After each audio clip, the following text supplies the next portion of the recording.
सावळ्याची जणू सावळी 18 नोव्हेंबर भागामध्ये तिलोत्तम म्हणते, सारंगच्या जीवाला धोका असेल तर हे लग्न मोडायला मी तयार आहे. जगन्नाथ म्हणतो, नाही नाही, लग्न तर झालंच पाहिजे, कारण घरामध्ये जी लक्ष्मी येणार त्यामुळे सारंगचं आयुष्य सुरक्षित होणार. तिलोत्तम म्हणते, मग काय करावं लागेल? तो म्हणतो, त्याग. ती म्हणते, कुणाला? तो म्हणतो, तुम्हाला. हा लग्न सोहळा तुम्हाला बघता येणार नाही. सारंग म्हणतो, अहो काय बोलताय तुम्ही?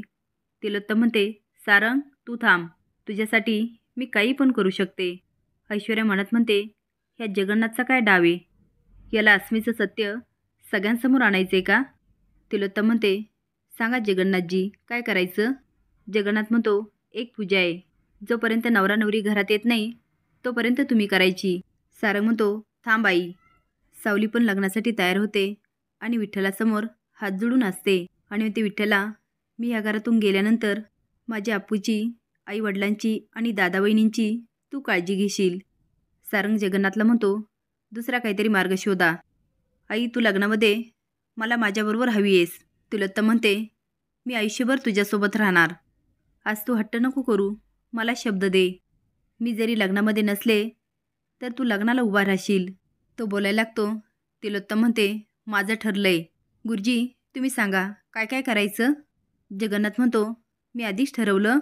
गुरुजी येतील आणि पूजा मांडतील, तुम्ही फक्त पूजेला बसायचं. हां, काही नियम आहे ते कटाक्षाने पाळावे लागतील.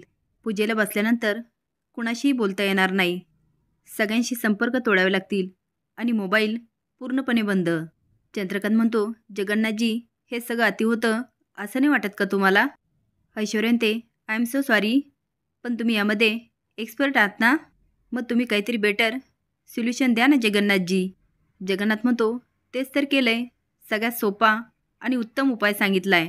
ऐश्वर्या म्हणते, अहो पण मॉम. तिलोत्तम म्हणते, थांब ना, मी तयार आहे ना.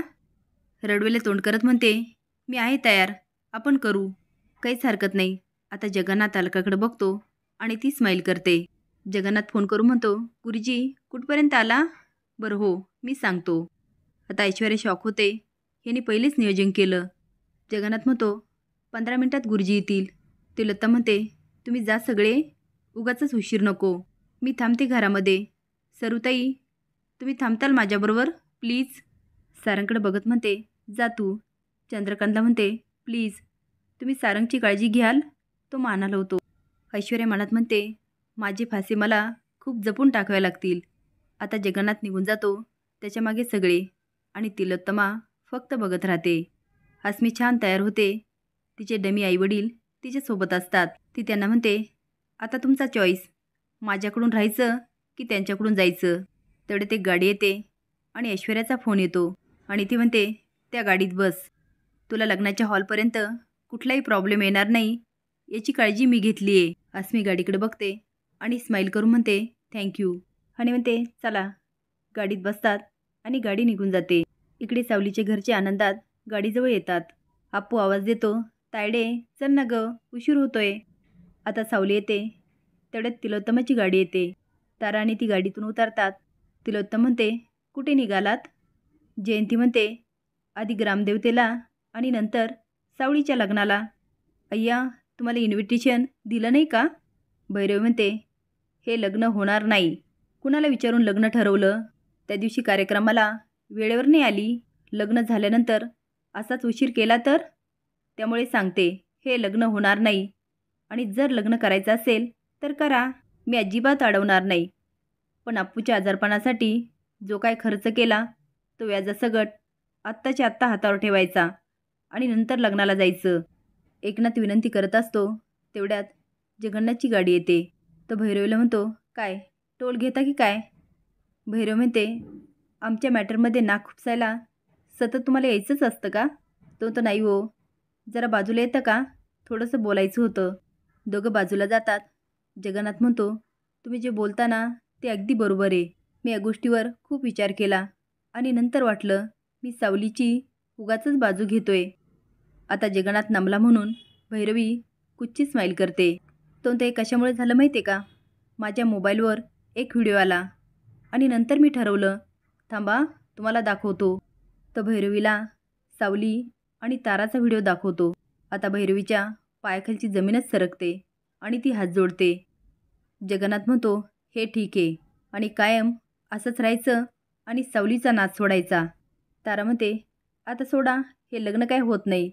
आता मॉम येणार आणि लग्न मोडणार. ए सावळे, तुला लग्न करायची काही गरज आहे का? तेवढ्यात भैरवी येते आणि सावलीला मिठी मारते. आता सगळे शॉकून बघायला लागतात.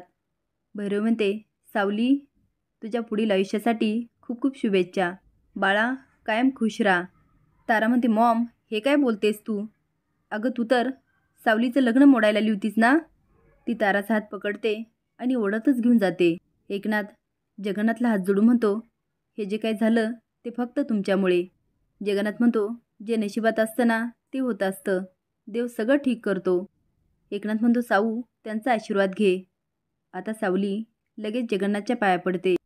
लग्न हॉलवर सारंगची गाडी येते, पण तो काय उतरत नाही. राजकुमार म्हणतो, काय झालं सारंग? अरे उतर ना. तो आता उतरतो. तो म्हणतो, चल तुझं आवरून घे. सारंग म्हणतो, मी अजिबात आवरणार नाही. अरे आईच ह्या लग्नाला नाही तर काय अर्थ आहे?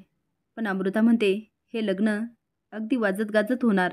अमृता काही बोलली की ऐश्वर्याचा जळफळाट होतो. अमृता सारंगच्या तोंडावरून हात फिरवत म्हणते, मस्त आवर आणि लग्नाला तयार हो. आणि सारंगची बारात अगदी वाजत गाजत जाणार. आता राजकुमार त्याला तयार करण्यासाठी घेऊन जातो. ऐश्वर्या हसत म्हणते, हे सगळं मेंदळ्यांच्या वंशासाठी चाललं ना? पण मेंदळ्याच्या घरामध्ये मी मुले येऊ देणार नाही. आता तिच्या चेहऱ्यावर एवढा ॲटिट्यूड असतो आणि ती स्माईल करते. असेच नवीन अपडेट जाण्यासाठी लाईक आणि सबस्क्राईब करा. धन्यवाद.